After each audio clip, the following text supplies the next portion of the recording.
Essa é a continuação de uma conversa que já começou no vídeo anterior. Então se quer pegar o comecinho da conversa, clica no card que está aparecendo aí na sua tela ou no primeiro link da descrição. E aí agora, Mayara, dentro de todo esse processo de propósito, de criação, de essência, do que o ser humano vai realizar aqui no Éden, Deus coloca no meio do jardim, a gente vai perceber isso no próximo capítulo, no capítulo 2, algo que é meio polêmico, que muita gente às vezes não entende de fato qual que é a ideia deste símbolo, desse artefato, digamos assim, que está presente aqui dentro do Éden, que é o verso 15 do capítulo 2. Ele diz assim, olha, tomou, pois, o Senhor Deus ao homem e o colocou no jardim do Éden para o cultivar e o guardar. Aí isso está em associação com aquilo que a gente falou, né, antes. O propósito dele, então, é cultivar e guardar o jardim dentro da sua esfera de soberania, que é de cuidador.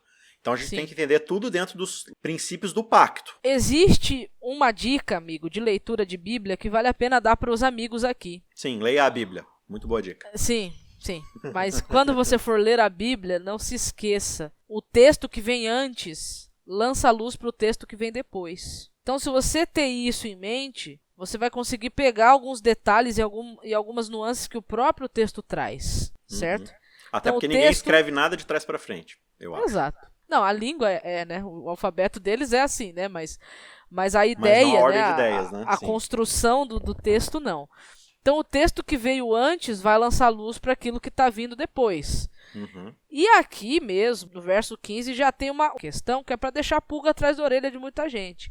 É que ela passa batido dos olhos. Porque o verso fala, né, que o Senhor Deus tomou o homem e o colocou no jardim do Éden para duas coisas: cultivar e guardar. A palavra guardar, quando você lê no hebraico, representa proteger. De quê? Né? Então são coisas que o texto vai soltando e que, se a gente lê com atenção, a gente vai pegando, né? É verdade. E isso vai ter muita influência depois do capítulo 4, mas isso fica para um outro estudo, num outro dia. outro momento. Deixa para lá. No momento, então, é importante isso aí que você está falando. Porque Sim. o ser humano não só ele vai dar continuidade desse processo de cuidado do jardim criado por Deus, como ele também vai ser o tutor, o protetor, o guardador desse jardim, ou seja, aquele que vai evitar que coisas ruins aconteçam. Aí você pergunta, mas espera aí, Mas que coisa ruim, né? Que coisa ruim aconteceria? Coisa ruim. Você está falando então que Deus faz os negócios de qualquer jeito. Deus não terminou a criação dizendo que era muito bom? Como é que agora tem coisa ruim?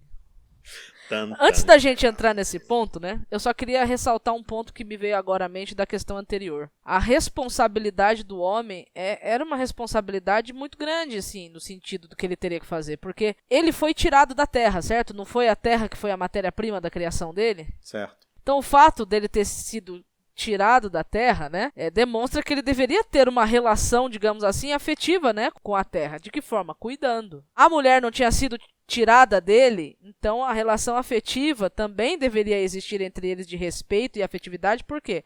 Porque foi a fonte, né? Então, se nós nos lembrássemos disso mais vezes, a gente não trataria as pessoas e o planeta do jeito que a gente tem tratado, né? Querendo ou não, somos parte uns dos outros e, querendo ou não, somos parte de tudo isso aqui. Então, se eu maltrato, distrato, se eu desprezo, é como se eu estivesse fazendo a mim mesmo. Acho que essa consciência a gente deveria ter. Eu não posso maltratar alguém que é semelhante a mim, porque ele também é imagem e semelhança de Deus. Eu não sou imagem e semelhança de Deus sozinho, como você falou lá no começo. Exatamente. E a Terra também. Então, a gente deveria pensar um pouco mais nisso, né? Não é ambientalismo isso, não. Isso é uma consciência bíblica, né? Vamos dizer assim. E aí, dentro desse background que você colocou pra gente, né? Que o homem vai ser o cuidador do planeta, ele vai ser o homem de novo, estamos falando de raça humana. Da humanidade. Da humanidade. Senão vem os dois grupos pra lá. Vem os machistas e vem as feministas reclamar, né? Os dois estão errados.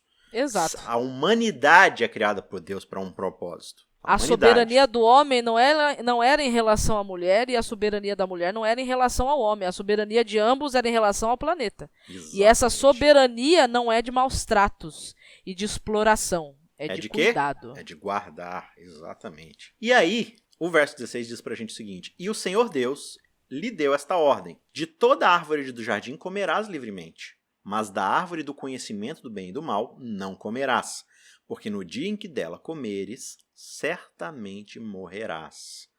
Aí a gente começa a ler isso aqui e fala assim, peraí, morte, mas coisa ruim, mas Aí a Mara falou assim, tem que cuidar do mal que tá acontecendo. Que mal é esse? Porque a gente tá dentro de um lugar perfeito, de uma criação perfeita. Aí já tá falando de morte, já tá falando... E aí a gente tem que começar a entender que, de novo, Deus ele tem sua esfera de soberania e ele criou o planeta Terra, criou a humanidade, criou a natureza, colocou o homem para guardar. E ele tá falando assim, olha, eu sou o Criador. Tudo veio a existir por causa da minha palavra. A gente começou falando de João no início, né? No princípio era o verbo, ou seja, é a palavra criadora de vida. Ele fala e as coisas passam a existir.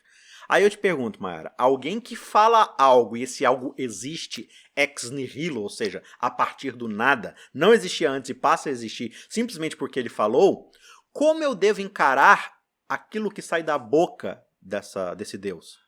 Primeiro que eu não deveria desconfiar de forma nenhuma. O que me vem à mente quando eu leio esse texto aqui é que assim, você pode observar que a sensação que dá é que não há muitas explicações. Você tem Deus estabelecendo aqui um limite. Você pode todas as coisas nesse lugar, tudo menos isso, para você se lembrar de que você tem limite. Eu criei você e para você continuar vivo, você tem que se manter ligado a mim, que sua fonte da vida. Qual que são as 3 esferas a primeira das 3 esferas de relacionamento? É Deus. A bênção divina.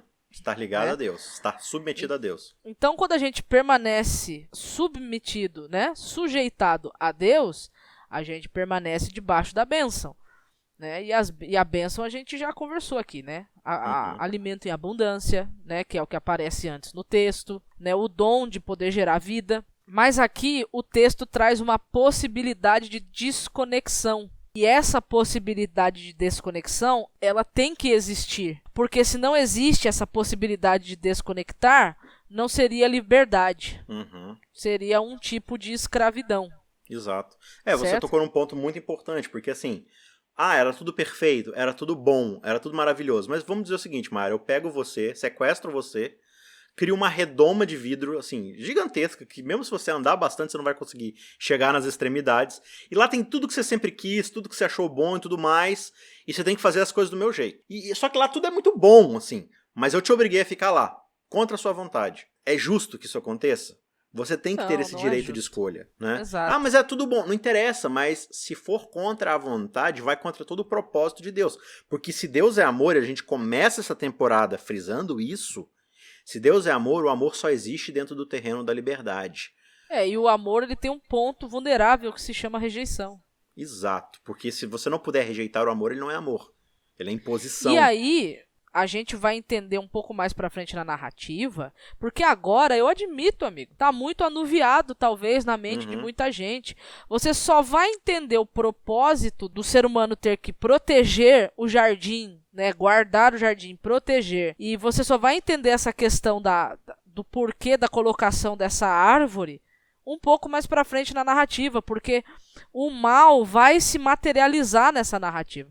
Então, se o mal ele vai se materializar um pouco mais pra frente, né, digamos que o símbolo da liberdade também deveria estar materializado, que é a árvore do conhecimento do bem e do mal. Todo o propósito aqui dessa árvore, se a gente for colocar dentro dos aspectos aqui do contrato, imagina que você tem ali o contrato. Deus criou o ser humano e falou assim, vamos assinar agora um contrato. Eu te dou tudo isso daqui, você vai administrar. Quais são as cláusulas no meu favor? Você vai me reconhecer como soberano de tudo. Você vai entender que você vai fazer as coisas do meu jeito, porque eu criei, então eu estabeleço como as coisas são feitas, certo? Agora você pode estar pensando assim, mas e se eu não quiser? Então dentro desse contrato tem uma cláusula de saída, de escape, para você não ser obrigado a ficar dentro do contrato. Essa cláusula diz assim, olha, no momento em que você quiser rasgar esse contrato, no momento em que você não quiser mais participar, sabe aquela coisa do incêndio, que geralmente tem assim, uma caixinha de vidro com um martelinho dentro, tipo, em caso de incêndio quebra o vidro? Aqui é o seguinte, olha, em caso de não confiar mais em mim, em caso de não me aceitar mais como Deus e quiser questionar a sua esfera de soberania, coma do fruto. Porque a gente acha, Mayara, que existe um poder sobrenatural no fruto, de que o pecado está no fruto ali, no que o fruto proporciona para o ser humano, mas não, o fruto ele é só um símbolo de um aspecto desse relacionamento que está acontecendo agora entre ambos. Sim, eu nem sei se a gente vai ter tempo, né? É claro que não, infelizmente, né? De ler todo o capítulo 3, mas eu recomendo quem está assistindo a gente aqui no YouTube que vá para o texto e leia com bastante atenção, Você vai observar lá no capítulo 3, quando chegar em torno ali dos versos 3, do verso 4 ali, do verso 5 e 6, principalmente o 6, e você voltar para Gênesis capítulo 2 a partir do 8, o 8, o 9, o 10 ali, sabe? E você lê essas duas porções juntas, lembrando que o texto que vem antes lança luz sobre o texto que vem depois, você vai descobrir que o fruto da árvore do bem e do mal em si não tinha nada demais nele. Ele era um fruto que, assim como os outros frutos, era agradável à vista, era apetitoso, vamos dizer assim, né? Não tinha diferença entre ele e os outros frutos. Não tinha. Entendeu? A diferença que tem é essa que o texto estabelece. Deus põe o limite e diz: aqui não. Eu, como Deus, como seu criador, digo para você, aqui não. Ele poderia ter pego qualquer outra árvore, né? Mas foi essa que ele pegou, que estava no meio do jardim, e o próprio Gênesis 2 vai mostrar que junto desta árvore, ao lado, estava a árvore da vida. Então eles podiam comer sim de uma árvore que estava no meio do jardim, mas da outra Deus havia pedido que não. Então ali você observa que é uma questão de confiança. E você vai observar que todo o diálogo que acontece no capítulo 3, a intenção do mal ali é justamente quebrar a confiança. Quando existe uma quebra de confiança, existe uma quebra de pacto, existe uma quebra de acordo, existe uma quebra de aliança. Tudo vai se resumir a isso no fim das contas. A gente olha para essa narrativa aqui, para esse ponto da história, e a gente fica tentando especular o que ela quer dizer e tudo mais. E aí a serpente, ela está enganando, ela está ludibriando Eva. E a gente acha que por ela estar ludibriando Eva não tem noção do que ela está fazendo quando ela come do fruto. Mas isso não é verdade. A serpente não engana ela em relação às ações que ela está tomando. A serpente a engana em relação às consequências. Sim, exatamente. O que eu quero dizer com isso? Eva sabia exatamente o que ela estava fazendo e a declaração que ela estava emitindo ao comer do fruto. Sim. Ela não foi enganada no sentido, eu não sabia que eu ia trair a confiança de Deus se eu comesse do fruto. Ela sabia. Não foi isso que a serpente enganou. O verso 5 deixa claríssimo isso. Isso, então. O verso 5 diz, porque Deus sabe que no dia em que dele comerdes se vos abrirão os olhos, e como Deus sereis conhecedores do bem e do mal.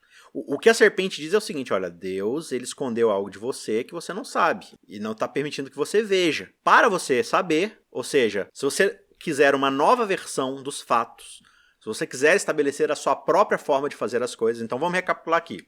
Deus estabeleceu o planeta Terra e colocou o ser humano para cuidar disso, dentro dessa soberania da criação. Só que ele falou assim, você vai cuidar de tudo isso a partir de quem eu sou, porque você é minha imagem e semelhança. Então existem critérios para você fazer as coisas que são os meus critérios.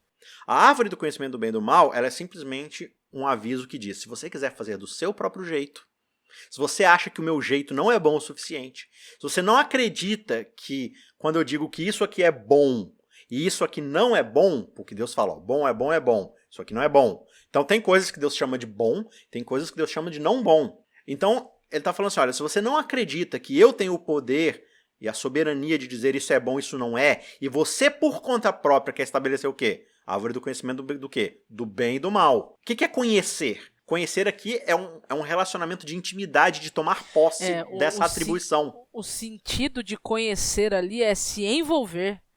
Intimamente. Atuar, se familiarizar com. É como se você absorvesse isso para você. Então, o que é esse absorver o conhecimento do bem e do mal? É você definir agora por conta própria o que é bom e o que é mal. Eu não preciso mais de Deus, o Criador, para estabelecer o que é bom e o que é mal. Eu quero estabelecer por conta própria e eu quero ver as consequências disso acontecendo. Ah, mas Deus falou que as consequências disso são morte. Não, mas eu quero pagar para ver. Tá bom, então come do fruto. E aqui a gente vê como Deus ele foi transparente. Se você quiser seguir por esse caminho, ele existe. Mas eu digo para você, você vai morrer. Ah, então Deus está sendo tirano. Ah, então Deus está sendo mal. Porque então não é liberdade. Porque se afastou dele, ele mata. Não é isso, gente. Eu vou usar um exemplo aqui com tecnologia. Celular. Todos nós temos um celular, certo? Pergunto, o celular, ele tem energia nele mesmo? Que deriva dele, que sai dele, que ele produz energia? Não. Ele tem uma fonte de energia que precisa ser ligada a uma fonte muito maior do que ele, para que, por um período desconectado dessa fonte, ele tenha uma sobrevida. certo? Então, se você tem um celular, por exemplo, que está novo, você deixa ele carregando por 1 hora, 2 horas, ele vai permanecer desligado da fonte por 12 horas, se ele está novo, 14 horas. Mas o que vai acontecer 14 horas depois? A fonte de energia dele vai acabar e você vai ter que ligá-lo de novo a uma fonte de energia constante. Gente, nós não temos vida derivada de nós mesmos. A vida que nós temos é uma vida que é emprestada. Então, se nós quisermos viver eternamente, nós temos que estar ligados a uma fonte de vida que é eterna. E essa vida não está em nós. Então, o que Deus estava querendo mostrar para o homem é isso. Se você permanecer ligado a mim, você viverá eternamente. E o símbolo disso estava na árvore da vida, certo? A materialização disso, vamos dizer assim. Agora, se você quiser se desconectar, você vai ter um período de sobrevida, mas quando essa sobrevida chegar ao fim, você não vai ter como continuar vivendo para sempre. Por quê? Porque você não tem esse tipo de vida. Sou eu quem tenho. Porque Deus fala, eu sou o eterno. E aí Paulo fala, aquele que é eterno, ele dá o dom da imortalidade. Mas a imortalidade ela só é uma realidade humana se o humano continua ligado a Deus. E não foi o que aconteceu. Exato. Então o que a gente percebe aqui, na verdade, é um motim, é uma rebelião. É o ser humano falar assim, ó, chega, eu não quero fazer mais do jeito de Deus, eu quero estabelecer a minha própria vontade. Então Deus falou assim, tá bom. Então a partir de agora, vamos ver como é que todo o seu propósito, toda a sua essência e as consequências disso vão ser afetadas a partir dessa ação que você escolheu tomar. Então, o ser humano vai lá e come do fruto. Eva primeiro, depois ela dá para o seu marido, que também, mas aí o marido ficou com dó? Não, de novo, ele escolheu que o jeito dele de lidar com as coisas seria melhor que o jeito de Deus. O tempo todo aqui, o que você precisa entender nessa narrativa é, o contrato está sendo quebrado. E isso não é uma causalidade, não é um tropeço equivocado, é uma escolha pensada, é uma escolha bem pensada, né? Eva não sabe, tudo que vai acontecer no sentido dos efeitos que a serpente está prometendo. Mas ela sabe que é um ato de rebelião. Ela sabe que ela está desconfiando de Deus. Tanto é que aos dois comerem do fruto, Deus desce até o jardim para vir falar com eles. E qual que é a primeira ação que eles tomam diante de Deus? Se esconder. Eles se escondem. Então, olha só. Deus cria o ser humano e qual que é a primeira esfera de relacionamento? Eu abençoei vocês. Qual que é a primeira maldição que acontece por causa da desobediência? O ser humano fica com medo daquele que vem para abençoá-los. Medo e desconfiança. E esse medo e desconfiança não são causados por Deus. São causados agora pelo próprio ser humano que não confia mais nesse Deus. Olha como é que as coisas são irônicas. Eles estão agora com medo de alguém que os criou para abençoar. Então, esse agora é o conhecimento do bem e do mal, só que do mal, porque o bem meio que já estava ali. Até o conhecimento do mal que eles precisariam ter, eles teriam. Porque Deus já teve um relacionamento com o mal. E eles poderiam aprender sobre o mal. Tudo que eles quisessem saber sobre o mal, eles poderiam aprender com Deus, porque Deus já tinha vivenciado a realidade do mal no céu, com um dos anjos que caiu. Que é justamente esse aí que eu não vou apontar quem é, mas que tá logo aí do lado de vocês, né?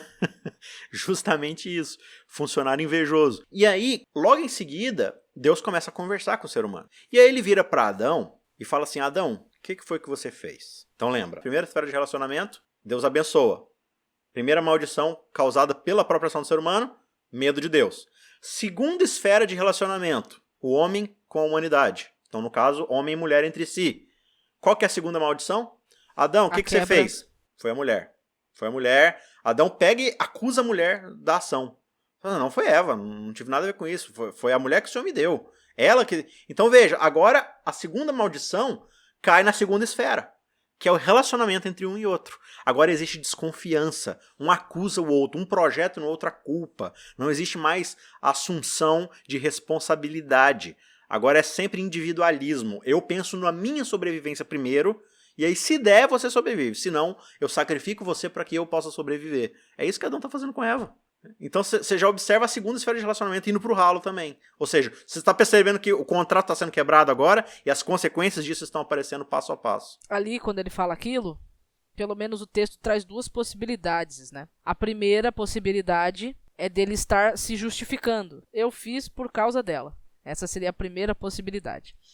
E a segunda realidade, nem trabalharia como possibilidade, mas como realidade, né? A primeira realidade seria essa. E a segunda realidade, ele estar jogando pra cima dela a responsabilidade que é dele. Isso a gente faz direto também, né? Você quer ver um exemplo muito claro? Porque a gente gosta de ler as narrativas bíblicas e apontar, né? Tá loucadão, esse povo, que não sei o quê. Mas, por exemplo, todas as vezes que eu me justifico de um erro que eu estou cometendo em detrimento de um erro que o outro está cometendo, tudo bem, eu fiz isso, mas o fulano de tal lá faz pior do que eu. É a mesma coisa, a mesma circunstância aqui. Exatamente a mesma coisa. E a gente começa a perceber o quanto a nossa vida e todas as dificuldades, todos os problemas de relacionamento que a gente enfrenta estão todos voltados a isso. Ao individualismo, a colocar o eu em primeiro lugar. Deus criou como imagem e semelhança da divindade criadora o quê? Nós. A partir da comida do fruto, passou a existir eus. Esse é todo o problema aqui do pecado.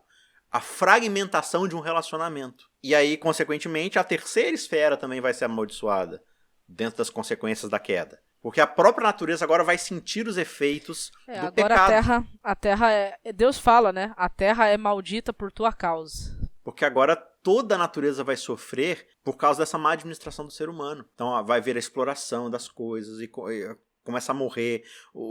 Esse sistema de autopreservação vai contaminar todos os animais que viviam em harmonia, mas que agora um se esconde do outro, um desenvolve espinho, o outro veneno, o outro presas, o outro garras. Tudo isso dentro de um ecossistema de depredação, de um mais forte destruindo o mais fraco e tudo mais. Tudo por causa de quê? Por causa de uma escolha de administração que o ser humano quis para si. Né? E aí, isso também vai ter algumas questões, que a gente eu não quero entrar tanto tempo sobre isso, mas só para resumir, porque o nosso tempo também já avançou bastante, mas você vai ter também algumas questões que Deus coloca. Primeiro, o exílio, em cima da primeira esfera de relacionamento, ou seja, eu vou te banir da minha presença, porque você não pode mais ficar diante da presença de um Deus santo, que agora você é pecador. Para poupar tua vida, eu vou te amaldiçoar, de certa forma. Né? Segundo ponto, agora, o teu relacionamento com a tua mulher, que era o lance da bênção de imagem e semelhança de se relacionar para criar, esse ato agora vai vir com muita dor. A dor do parto e tudo mais, toda essa questão vai ser muito difícil agora. E não só o parto é dolorido, mas toda a geração de vida agora daqui para frente vai ser uma dor dentro do relacionamento que vocês vão ter uns com os outros. Você já observa isso no capítulo 4, né? Os próprios filhos matando um ao outro ali e tudo mais. E ele fala do desejo ali da mulher para o marido, né? Ou seja, o teu marido vai te dominar. Deus não está estabelecendo ali um padrão. Ele está falando assim, olha, é o que vai acontecer agora. Aquilo é uma consequência. Vocês não queriam um relacionamento, um mundo, onde aquele que é o mais forte manda? Então, o homem é mais forte que a mulher dentro desse processo. Então, as consequências disso é que o homem vai dominar a mulher. E o teu desejo será para ele. Né? Ele vai te dominar, ou seja, ele vai pegar você e vai subjugá-lo. Então, de novo, essa é uma maldição, não é uma bênção. Né? Não é o ideal de Deus para a humanidade. Então lá em Gênesis diz que a mulher tem que ser submissa ao marido. Não, está dizendo que o homem, por causa do pecado, vai subjugar a mulher. Exatamente. Porque então, todos os relacionamentos humanos agora estão prejudicados. Não é uma coisa para se orgulhar e nem para seguir o exemplo. Exato. Muito pelo contrário. É para você restaurar o que aconteceu antes disso, né? Onde os dois são criados dentro de um relacionamento. E aí, a gente é deixado com uma promessa dentro disso tudo. Que o ser humano cria esse problema, comete esse pecado, aparece aqui essa serpente, esse ser enganador e tudo mais. E aí, Deus vira para eles e diz, olha, porei inimizade, verso 15 do 3, entre ti e a mulher, falando com a serpente, entre a tua descendência e o seu descendente. Este te ferirá a cabeça e tu lhe ferirás o calcanhar. A promessa aqui é uma promessa de morte. Esse ferir o calcanhar aqui é uma mordida, é uma picada mortal e também uma pisada de calcanhar mortal. Ambos vão se autodestruir uns aos outros. É interessante que no meio desse propósito, onde a culpa é do ser humano, Deus está prometendo que vai ter um jeito de que o contrato seja solucionado, seja cumprido, seja restaurado. E isso envolve morte, como foi prometido. Só que aqui você já tem a promessa de que tudo isso vai se voltar contra o próprio Deus, contra o próprio Criador. Você já tem um pouco mais pra frente nessa narrativa também um pacto de sangue sendo estabelecido, né? Uhum. Porque você tem um animal que é morto, não sabemos qual, no verso 21. E esse animal que é morto, ele com as peles, vestes são feitas para poder cobrir a condição maligna do ser humano. É isso que representa agora a nudez ali, né? Antes, em Gênesis 2:25, eles estavam nus e não se envergonhavam. Por quê? Porque eles eram um reflexo de Deus um para o outro. Então não havia do que se envergonhar. Agora lá no no 3, né? Versos 7 ali e 8, quando diz que eles costuram folhas de figueiras porque observam que estão nus, né? Costuram as folhas para poder cobrir a nudez, de certa forma, por estarem envergonhados um do outro. Demonstra, né? A primeira nudez era uma nudez que refletia a glória de Deus, não havia malícia, não havia malignidade. A segunda nudez já os torna não mais semelhantes a Deus, mas semelhantes à serpente, ou seja, a malícia, a maldade, a malignidade. Né? E aí agora vem Deus no 21, né? Faz a veste com as peles do animal que morreu ali para cobrir. Né? Então Deus mostrando que a solução para aquele problema não viria do próprio homem, mas a solução viria do próprio Deus. Né? O pacto e a aliança seria restaurado não por causa do ser humano, mas por causa de Deus. A aliança é quebrada por causa do ser humano, sempre e sempre. Mas a restauração sempre e sempre vem de Deus. Então a gente fica aí com essa promessa, com esse estabelecimento de que Deus vai consertar aquilo que se quebrou. E agora todo o lance da aliança que vai se desenvolver agora a partir de Noé, passando por Abraão, o Israel, Davi, a monarquia ali e tal, até chegar em Jesus, e depois, posteriormente ainda, tudo isso tem como base Gênesis 1, 2 e 3. A partir daqui que a gente vai construir toda essa narrativa da aliança. E mais uma vez você é nosso convidado para nas próximas semanas aprender aí tudo sobre essa aliança, tudo sobre esse Deus maravilhoso que vai cumprir um contrato que a outra parte quebrou. Né? Esse é um Deus maravilhoso que vai restaurar todas as coisas. Essa é a promessa que já no comecinho do pecado, no surgimento do pecado, você já tem a promessa da graça, do presente de Deus de restabelecer todas as coisas a partir de quem ele é, demonstrando, dando uma resposta clara para toda a criação, para todo o universo, de quem ele de fato é e o que ele sempre desejou para essa criação, para esse planeta, para essa humanidade. Beleza? Mayara, mais uma vez, obrigado pela sua disposição e participação. A Alegria. você que nos acompanha aí, fica aí o convite de voltar mais uma vez semana que vem. A gente se vê por lá. Tchau, tchau. Ajude o Cristãos Cansados a continuar produzindo conteúdo cristão gratuito e de qualidade. Você pode fazer uma transferência pelo PicPay ou pelo Pix, utilizando o QR Code ou o e-mail que aparece na sua tela.